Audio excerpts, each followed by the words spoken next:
ভালো থাকার জন্য খুব বেশি কিছুর প্রয়োজন নেই, প্রয়োজন ভালো একজন সঙ্গী যে দিন শেষে বলবে, চিন্তা করো না, আমি তো আছি। এখনকার মানুষের ইগো বেশি, ছাড় দেওয়ার প্রবণতা কম, মানিয়ে নেওয়ার জিনিসটা সম্পূর্ণ বিলুপ্ত হয়ে গেছে। এই জন্য তো আজকাল বন্ধুত্ব হোক বা ভালোবাসা, কোনোটি বেশি দিন টিকে না। মানুষ নিজের প্রয়োজনে মানুষের সাথে মিশে। মানুষ কখনো একা থাকতে পারে না।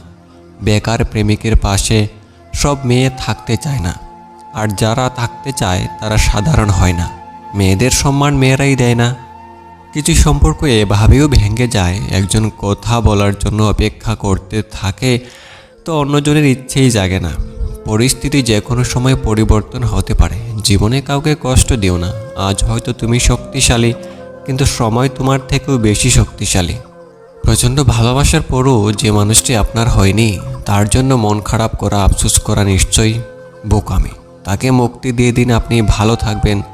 আর সেও, মানুষ চলে গেলে খারাপ লাগে না, কিন্তু চলে গিয়ে অন্যের হয়ে গেলে খারাপ লাগে। অদ্ভুত এক কারণে আমার অধিকারটা আসলে কখনো ছাড়তে পারি না। অভিমান না জমিয়ে মিটিয়ে নেওয়াই ভালো। মানুষ আর বাচ্চা কয়দিন বলো? এত জটিলতা আর রেখে কী লাভ? মানুষ দূর থেকেই সুন্দর, খুব কাছে গেলে তার সব রহস্য জানা হয়ে যায়। জানা হয়ে গেলেই আগ্রহ কমে যায়। দূরে থাকলেই তাকে শ্রেষ্ঠ মনে হয়, তাই দূরে থেকে দেখাই ভালো। অভিমান জিনিসটা বড়ই অদ্ভুত। যার উপর হয় সে হৃদয়ে এবং চিন্তা দুটোতেই থাকে। পৃথিবীটা গোল, সময়ে সময়ে সব মানুষের এখানে ডবল রুল। আমরা অপরকে বেশি দাম দিতে গিয়ে নিজের দাম কমিয়ে ফেলি। অহংকার, রাগ, হিংসা, লোভ পরিহার করা বাঞ্ছনীয়। এরা আমাদের কোনো উপকারে আসে না, বরং এদের প্রভাবে আমাদের মানসিক গুণাবলী সমূহ হারিয়ে যায়। একা থাকতে পছন্দ করা মানুষেরা আলোতে লুকায়, অন্ধকারে ওড়ে। সম্পদ কখনো সুখ এনে দিতে পারে না। সুখ আসে মনের সন্তুষ্টি থেকে। যে ছেড়ে গেছে তাকে ভুলে যাও, যে সাথে আছে তাকে গুরুত্ব দাও। দুজনেই আমরা ভীষণ জেদি। তর্কে কেউ হারবো না, লক্ষ কোটি ঝগড়া হলেও ভালোবাসা ছাড়বো না। গুরুত্ব সবসময় নিজেকে বেশি দেওয়া উচিত। অপরকে দিলে তুমি তোমার আত্মসম্মান হারিয়ে ফেলবে। বৃদ্ধ অতীতের স্মৃতি নিয়ে বাঁচে, তাই তারা নিরাশ থাকে। যুবক ভবিষ্যৎ কল্পনা করে বাঁচে, তাই তারাও নিরাশ থাকে। কিন্তু বাচ্চা সবসময় বর্তমানে বাঁচে, তাই তারা সবসময় খুশি থাকে। চলার পথে আপনি যদি কোনো বাধার সম্মুখীন না হন, তাহলে বুঝবেন আপনি ভুল পথে হাঁটছেন। হারে তো সে যে লড়ে না। তুমি যদি দুনিয়ার সব কষ্ট আর সমস্যার কথা শুনতে চাও, তাহলে একবার তার সাথে কথা বলে দেখো যাকে তুমি টাকা ধার দিয়েছ। আপনি নিজেকে কোনো ধনী মানুষের সাথে তুলনা করে কষ্ট না পেয়ে বরং রাস্তায় পড়ে থাকা মানুষের দিকে দেখো, তারা কত কষ্টের মধ্যে বেঁচে আছে। এদের থেকে আপনি অনেক ভালো আছেন, এটা ভেবে আপনি জীবন কাটান। নিজে সৎ থাকলে ঠকে গেলেও শান্তি। কখনো কাউকে অযোগ্য বলে অবহেলা করো না। ভেবে দেখো, তুমিও কারো না কারো কাছে অযোগ্য। কেউ কারো যোগ্য নয়, কেউ যোগ্য তা বিবেচনা করে নিতে হয়। একটি মেয়ে অনেক সময় নেয় একটি ছেলেকে ভালোবাসতে, কিন্তু সামান্য কিছু সেকেন্ড সময় নেয় তাকে ঘৃণা করতে। একটি ছেলে সামান্য কিছু সেকেন্ড সময় নেয় একটি মেয়েকে ভালোবাসতে, কিন্তু অনেক বেশি সময় নেয় তাকে ঘৃণা করতে। জীবনে খুশি থাকার সবচেয়ে সহজ উপায় হলো ভরসা। উপরওয়ালার উপর করো, মানুষের উপর নয়। কারণ মানুষের উপর ভরসা করলেই একদিন ঠকতে হয়, আর উপরওয়ালা কখনোই কাউকে ঠকায় না। শূন্যের নিচে শূন্য বসালে যেমন যোগফল শূন্য হবে, তেমনি যে আপনার নয় তার জন্য পুরো পৃথিবীর সাথে যুদ্ধ করলেও সে আপনার হবে না। তোমাকে শিখতে হবে নিজের চেষ্টায়। যা হবে তাতেই খুশি থাকো, কারণ কেউ তোমার জন্য কিছু করবে না। না ছিল পরিচয়, না ছিল জানাশোনা, তবুও আজ সবার থেকে তুমিই বেশি প্রিয়। যে পুরুষ একটি নারীকে বুঝতে পারে, সে পৃথিবীর যে কোনো কিছু বুঝতে পারে। একটু ভুল হলেই লোককে মুখ ফিরিয়ে নেয়, অথচ মায়ের সাথে কত ভুল করেছি, মা কখনো মুখ ফিরায়নি। সফল হলে সবাই আসে, আর ব্যর্থতায় শুধু মা বাবা পাশে। অল্প বৃষ্টি, অল্প শীতের আবহাওয়া সবসময় যে রোমান্টিক হবে তা কিন্তু নয়। কখনো কখনো প্রিয়জনকে অনেক মিস করায়। গল্পগুলো শুরু হয় ফুল দিয়ে, তবে যখন ফুলের পাপড়িগুলো পড়ে যায় তখন কেবল কাটাই অবশিষ্ট থাকে। কায়দা করে বেঁচে থাকতে শেখো, নয়তো সবাই ফায়দা লুটে ভেঙে দিয়ে হারিয়ে যাবে।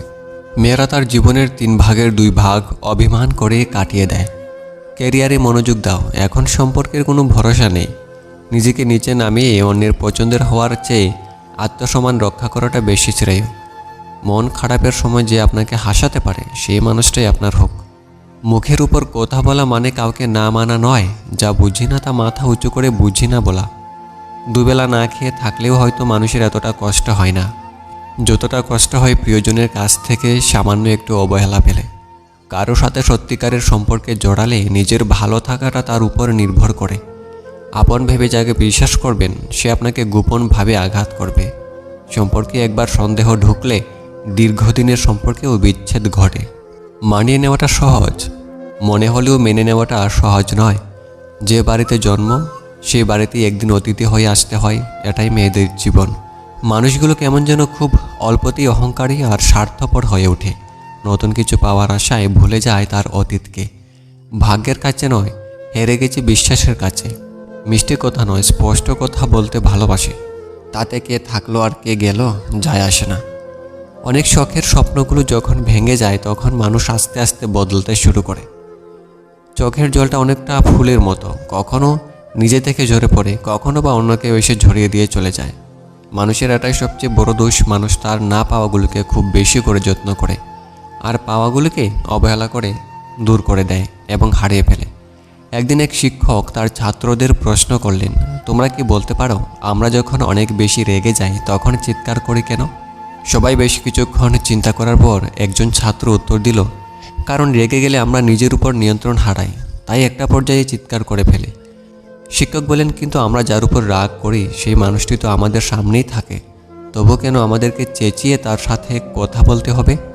নরম স্বরে আস্তে কথা বললেও তো সে শুনতে পাবে, তাই না? ছাত্ররা অনেক চিন্তা করেও শিক্ষকের এই প্রশ্নের কোনো সঠিক উত্তর খুঁজে পেল না।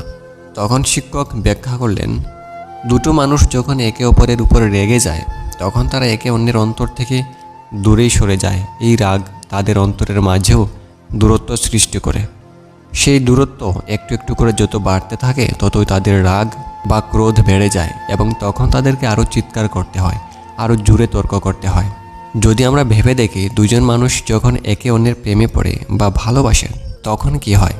তখন ভালোবাসার বন্ধনে থাকা মানুষ দুজন একে অন্যের সাথে ধীরে ধীরে নরম স্বরে আবেগ নিয়ে কথা বলে, কারণ যাকে ভালোবাসে তারা একে অন্যের অন্তরের খুব কাছে থাকে। আর যারা অন্তরের কাছে থাকে তাদের কথা শুনতে হলে চিৎকার করার কোনো প্রয়োজন পড়ে না, এমনকি শুধুমাত্র ফিস করেও তারা তখন কথা বলতে পারে। যারা আরও বেশি গভীরভাবে একে অন্যকে অনুভব করতে পারে, ভালোবাসতে পারে, তখন তাকে আমরা জানি। অদ্ভুত সুন্দর ব্যাপার হলো তাদের তখন ফিস করেও কথা বলতে হয় না। তারা দুজন যখন একে অন্যের চোখের দিকে তাকায় তখন তাদের অনুভূতি বেশি হয়, তাই তারা কথা না বলেও বুঝতে পারে, কারণ তখন তাদের অন্তর তাদেরকে এক করে ফেলে। তাদের কথা হয় তখন অন্তরে অন্তরে।